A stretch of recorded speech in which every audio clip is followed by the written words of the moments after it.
We moved to New York in 2005 to start careers as photographers. The intensity of a city like New York, ironically, allowed us to focus on healthy living, and that became sort of even more a focus once we had our kids.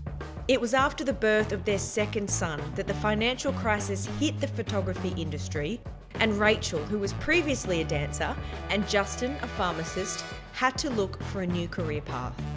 For me, the light bulb moment came when we noticed the first teeth coming through on Dali, and we went to Whole Foods and we bought a really expensive natural toothpaste, and he just pulled a face and spat it out, and we tried again and he started crying. And we sort of put two and two together and said, here we are in New York, we can't find anything that our son would allow us to brush his teeth with.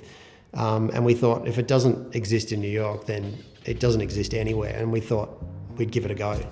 So the couple moved back to Melbourne, and with Justin's pharmaceutical background, they looked at developing a natural kids toothpaste under the name Jack and Jill, a brand that Justin's dad had bought in the 80s but was no longer in production.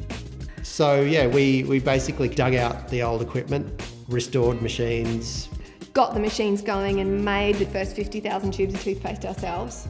The day after the first batch was ready was when disaster struck. The next door factory to ours had a disastrous explosion, and it blew a hole in our factory wall and shut us down for 6 months. We weren't even allowed to enter the premises. So we'd put all our pennies into that first run, so we had nothing left, did we? But miraculously, the machines and the product were saved and ready to take to market. And then we packed up a van and went up to Sydney, and like two little country mice. And we went to Officeworks, we printed a banner, we set up a little fold-up table. And it went really well. That first expo we got national distribution straight away, so it moved really quickly.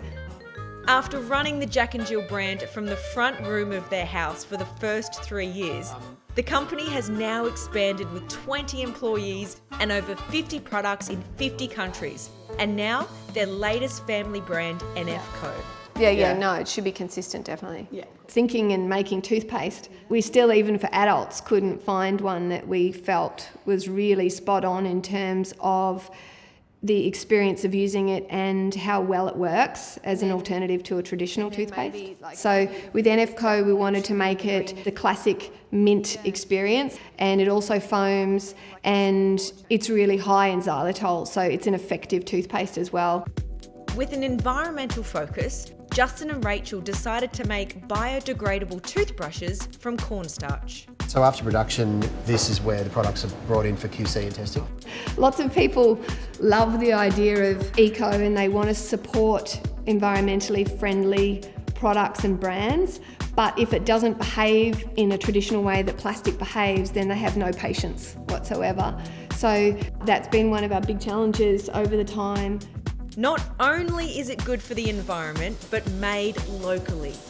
We like to be in control as much as possible of what we make. Very difficult to do that if you're outsourcing something from overseas. So as far as our brands are concerned, we really value the fact that they're Australian. Hey toothpaste nerds. Hello brushadicks out there. And the boys are still a huge part of the company since its conception. We consciously have included our children in talking about the business, and even in practical ways. We take them to expos, we use them in our social media posts. Yeah, because as parents we feel like if they can develop confidence and resilience, they're two of the most important things we want them to develop. So we just, as we can use the business for that. Looks a lot like plastic is actually corn. Okay, bye! Jagger, you reckon? Toothpaste and toothbrushes for too long have just been something that you try to hide away in your cupboard. Yeah, they're generally not very cool. We like cool things. Beautiful things.